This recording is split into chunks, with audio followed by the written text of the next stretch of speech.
In our last video, we got bribed, but instead of taking it, we exposed the people who offered it. And now it's time to expose the rest of the Counter-Strike gambling industry and the influencers who promote it for millions a year. Counter-Strike is a first-person shooter video game where you can buy cosmetic options for your guns called skins. You can get these by paying $2.50 to open a loot box. It spins like a slot machine, and you get a random skin. There's an entire economy that's grown out of their rarity, and you can sell these skins for pennies or up to tens of thousands of dollars depending on their rarity. You can then take those skins to Counter-Strike casinos where they will be accepted as currency instead of cash. They use their real-world value to turn this video game into Vegas. You can play slots, roulette, and more, all with a video game skin. Think of it like their version of poker chips. And when I first began to investigate this, I thought, why don't people just use a regular casino? Why use Counter-Strike skins for this? Well, I decided to investigate by interviewing a bunch of people who do use Counter-Strike casinos, and I found a disturbing trend. I've been in the gambling community in Counter-Strike for about, I'd say since 12 years old. I started gambling on Counter-Strike when I was probably 13 years old. 13 years old. 14 years old. I think I was 14. Started gambling on CSGO at the age of 12 and 13, pretty much right around there, my 13th birthday. So this is basically like little kids. That's sad. That means they're taking advantage of people that's not even adults. They're taking advantage of the youth. This is kind of like the OF models of everything. I personally think that OF models are pedos. They'll go on platforms like Twitch and anywhere where it's younger boys. If you're a young boy, you probably got $5. You might not eat that day, but you got $5 to go look at a month worth of content. So they're like specifically taking advantage of kids, if this is the case. Most of the people I spoke to started gambling underage, and it was while they were playing the game. And this trend continues beyond the anecdotal. This YouTuber named Jeff surveyed over 9,000 players, and he found that around 70% of Counter-Strike gamblers start underage. Now, themed casinos have always had an audience, but with Counter-Strike, there is an underage gateway to all of this because all you need is $2.50 to get your first skin through Valve, and you don't even need to show ID, which is a huge part of this. Even worse, when you go from the game to the casinos, which are hosted on third-party websites, most don't ID the players either. Or if they do, it's only after you've already gambled thousands of dollars, which is a bit like if a liquor store asked for ID after you drank 10 bottles of liquor. It's obviously absurd, but it's also very profitable because underage gamblers not only are new customers, they're way more likely to become gambling addicts, which is how casinos make most of their money. These days, most physical casinos have a strict ID policy at the door. This isn't because they're good people, it's because they're heavily regulated and would lose their gambling license if they knowingly allowed underage players. But Counter-Strike gambling is fundamentally different. Regulation for these casinos is almost non-existent because they're offshore in Malta, Curacao, Cyprus, and most of them are using loopholes to pretend that this isn't even gambling at all. And so the same types of casinos have continued, just with new owners and new names. What you're left with then is an industry that is unregulated, if anything, self-regulated, which I discovered creates its own race to the bottom problem because consumer protection in an unregulated market will literally drive away your customers. For example, remember Monarch from the last video? And if you haven't seen the first video, he's beyond nuts. This is like the pinnacle of narcissism, if you ask me. And the fact that he got this hat on makes me think more about him. This guy is the Dr. Evil of all of the gaming casinos. CSGO Empire. One of the things they do that I actually think is good is they block certain IPs where gambling is illegal. And they admit that what they're doing is gambling. Now, you can easily get around these geo restrictions with a VPN, but it's sort of an extra hurdle. In fact, some websites like Clash.gg even advertise their lack of regulation as a feature, not a bug. The CEO even bragged on Twitter, quote, "Clash just paid out its biggest one-time cash out instantly with no verification. Couldn't be more happy with the product and reputation we are building." Why do people like snitching on themselves so damn much? This proves that it's really no regulation at all because the fact that they could come out and say something like that, they know exactly what's going on. This guy sees it as a badge of honor to do no checks. And it is a positive reputation if you want to appeal to underage players, money launderers, or just people who want to avoid a hassle, a VPN and putting in an ID. And this is all a huge problem. But how big of a problem is it, you might wonder? After all, we're talking about video game skins. How much money could this industry really be worth? I wondered the same thing. So I asked around for how much these casinos are making and got several estimates. One owner claims he has an 8-figure business, and someone who worked for his partner claims that is true. How much does he make on Clash? His partner, Boris, right, also known as Dogs Playing Poker, Friendly Chemist, he told me directly that it was making about $50 million a month. That's a lot crazy. of money, and this roughly matches what the popular gambling Counter-Strike YouTuber, told me as well, saying he'd estimate these sites are making tens of millions monthly. And there are so many of these sites that the YouTuber Jeff estimated it all in a different way, looking at the total amount of website traffic compared to a popular online casino. So when you bring them together, those CSGO websites bring almost double the traffic of the biggest online casino today. And this online casino declared a gross revenue of 2.6 billion in 2022. Now, that doesn't mean the CSGO websites are grossing more, but it's a great element to put things in perspective. So even though it's tough getting an exact number, since these casinos might overestimate or underestimate for many reasons, either way, it's clear these businesses are making huge amounts of money. And there's many of these casinos. We've just focused on a few in our videos, but there's so many more of these websites, each potentially making millions a month. From the last video, you guys know I'm no fan of this guy's methods, but I'll be honest, there's large parts of his public arguments that are hard to argue with. He claims to understand the underage problem because that's how he started as well. How I got into gambling myself was when I was 13 and I was playing RuneScape, and how the duel arena was like a gateway drug for me. That's how gambling started for me, and that's where it went into third-party sites. I'm just disgusted about this whole loop. I think that the default case system on Steam is pretty horrible. The way how there is no KYC, it's such a powerful tool for getting children and even adults. I think even adults, they have a gambling problem. It's not only it's not a age exclusive thing. It's just a machine that makes people gamble. Imagine there's a kid who just plays CSGO and they open one box. Pretty innocent. They get their mom's credit card. They spend €2 to open a box. Okay, then they open a second box, third box, fourth box, and so on. And soon they see their favorite influencer playing on some third-party case opening site. And this is where it's like switching from weed straight to, I don't know, amphetamine or something.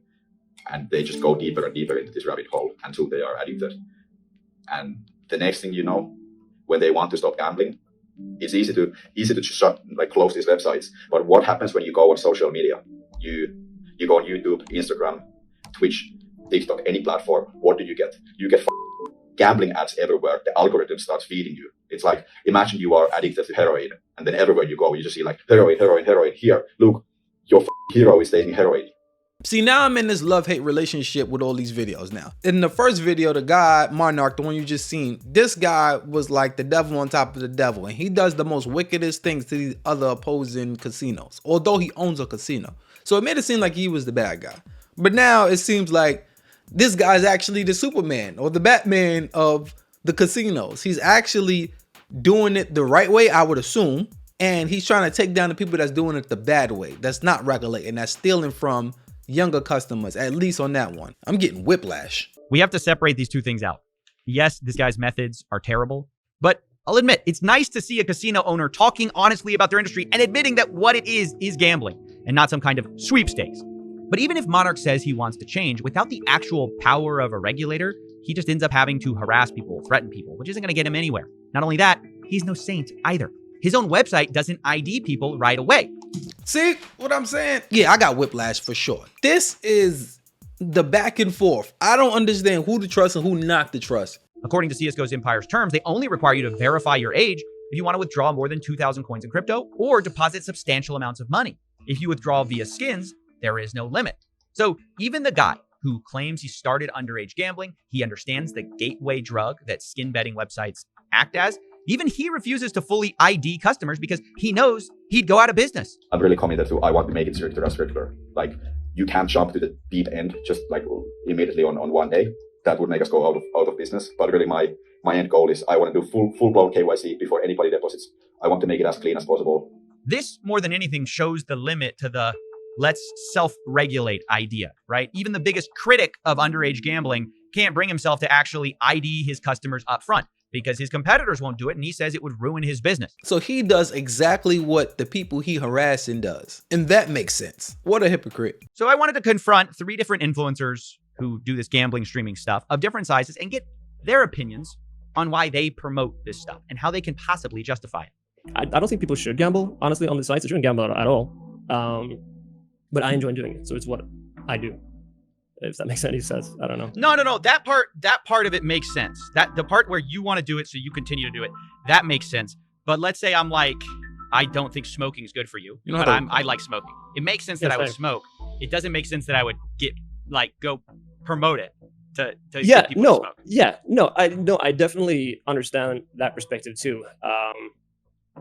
And I it's a very good argument, and it's like you can't really argue against it, right? It's not a good thing, but it's something that I still enjoy doing, and so I'm going to continue to do it. Is it just too much money? regardless. That's an acceptable answer. It's just too much money Yeah. to turn down. I'd say in the beginning it probably was so much money. At this point, like it's not about the money for me. It's just I really enjoy doing it. That's because you paid already. If you're paid already, then it don't really matter anymore, right? It's easy to say after you already collected all your coins and your bags are full to be like, you know what? Yeah, now I'm doing it just to do it. Sure. Fun fact, Clash.gg, who earlier we had their CEO admitting he was proud of not IDing players, also admitted that the majority of their revenue comes from a tiny fraction of their most addicted players. Quote, less than 1% of Clash accounts make up 80% of our revenue. Crazy. It's just an admission from their founder. It's an open secret. So these influencers can empathize about how horrible addiction is, but they know that's where their paycheck comes from. The CEO of Clash has a profile on Twitter that says, never gamble, the house always wins. But ironically, his house is probably from people gambling. The fact of the matter is that these people say with their mouth, I feel terrible, I feel bad. But when it comes to actually changing, they never do. Even when they directly scam people, they will still find a way to rationalize it. And many people, like Monarch, called this thing an unsustainable Ponzi scheme. And I can't believe I'm saying this, but he's right. Jesus Christ, more whiplash. This guy's like the villain and the hero all in one. It's kind of annoying now. According to Monarch, he says, I had to protest Hype Drop. It was a Ponzi scheme that collapsed, and CSGO rolls next. Now, when I was looking up Hype Drop, you were one of the people who was promoting it, like one of the bigger YouTubers I saw, maybe the biggest. What's your take on promoting this stuff? Where's your ethical line for what you will take, what you won't take on? Yeah. So to my understanding, I had never worked with a gambling site that had rewards that function like a Ponzi scheme, you know? So when I was playing on it, I'm not promoting the rewards, you know? I'm not like, this is the most rewarding IRL gambling site. So I was just playing with the product itself and, you know, making content around that. Obviously it's really annoying and bullshit when the rewards get, first off, cut down. And then second off, now there is no reward offering and the site's going away. Like, I'm obviously very upset, not just for my own intent, but also mainly for the people who, especially if people put money into Hype Drop, thinking of it like a good monetary investment versus like, I'm just gambling, you know? I'm pretty sure from my understanding, that wasn't like a advertised thing. At least they weren't advertising. They weren't saying, hey, you got to tell them about this great investment option. I think that was more of a legal loophole that they were, you know, trying to operate. He's just lying about some of this. He says he didn't advertise his daily cases, but I think he didn't think I'd watch his videos because he definitely did. Daily reminder, claim your daily cases. They're free monies. Code GUICY will get you 3 free cases, so might as well. I mean, my daily cases used to pay a filthy amount of money. It was a full-time income just claiming them. Claim this every day, dude, and we're making a full-time salary every month. These guys are like a full-time politician. This is the same thing what presidents do where they said, I didn't say that. And then we all have to look at them like, you know, the internet exists, right? You know, people can press and rewind things and we can play it over and over again. This guy's a politician. He's a trained politician. The daily case is basically a full-time salary.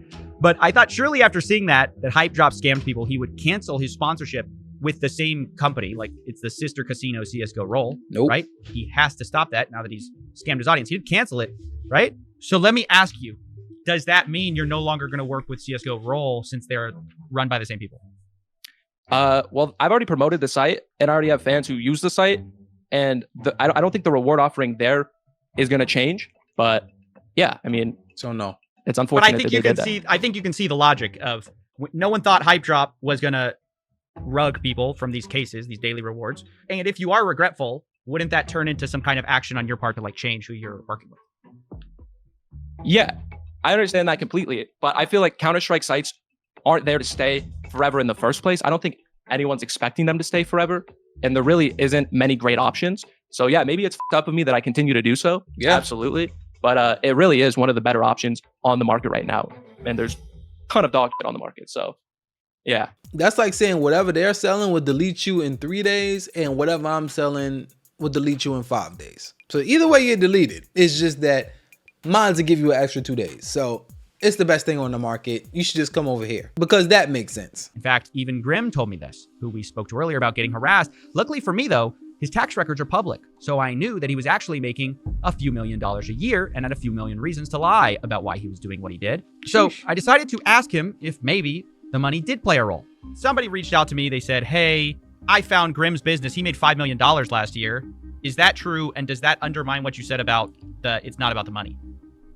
Yeah, no, that is true. What's one of the, I guess, the downsides with Norway is everything's public. If they know my company name, even just my name, they Google around, they find it. So like everything that I make is public. And yeah, you could say that argument is obviously hypocritical because like I made a lot of money, but like I don't do it because I make a lot of money. I'd still do it if I didn't make a lot of money. And like even if I wasn't paid, I would still do it when I had excess money to do it because I like doing it. And it might like sound like a lie, but that's how I started it, and that's how I always wanted to continue.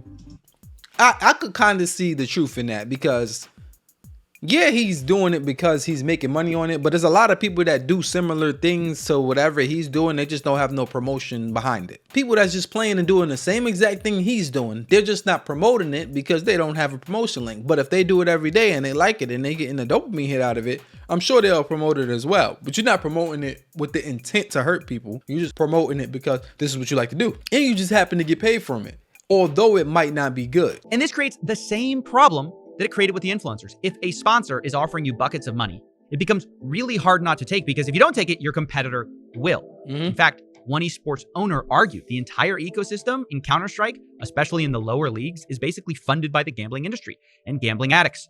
So I called him to understand more of how this works. Can you walk me through how gambling functions in the esports economy? The issue is that, or the issue, I guess, at hand that you're talking about, is that this activity is enabled by more controversial sponsors in gambling and skin rolling sites. If those sponsors weren't permitted, then the tier 2 and beyond seed in CS specifically would likely live or die, or at the very least constrict to a very large degree. So that's what I meant by my tweet that you should thank your local betting crackhead in Twitch chat. If you're a fan of tier 2 CS and beyond, then the reason you're watching that team play is probably because of that better. To note, this is also true of a lot of orgs' profitability. So the value that traditional sponsors bring in for a tier 2 org, even more, with G2 and Rollbit, for example, the value that a traditional sponsor brings in versus a Gamba sponsor is like 15 or 20% of the value. So you don't really turn that down as an org owner unless you've got very specific moral qualms or disagree with gambling on a personal level.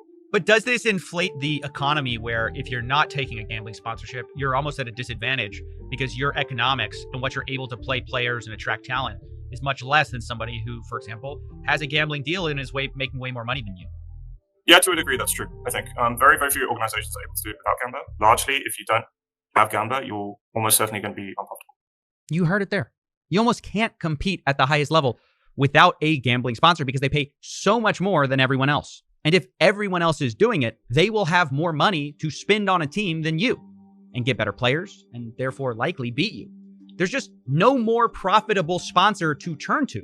And so a lot of people actually take the money. So even this is basically why they say money is the root of all evil, because it's making people do immoral things in their life. Money has people doing things that they don't really want to do, but they kind of have to do in order to compete. And if you're not going to compete, you might as well just go home. The choice to take a gambling sponsorship is like the choice for PEDs in the Olympics or steroids in the WWE. You can say no, but if everyone else is using them and getting ahead, you choosing not to for ethical reasons will get you left behind. That's actually true because Ronnie Coleman, the bodybuilder, the 8-time Mr. Olympia, was saying that he was natural bodybuilding at first. And then after a while, he just started losing and losing. He's like, all right, he never would be the bodybuilder he wanted to be and beat the other bodybuilders unless he started enhancing. And then that's exactly what he did. And then he won 8 times. So it did something.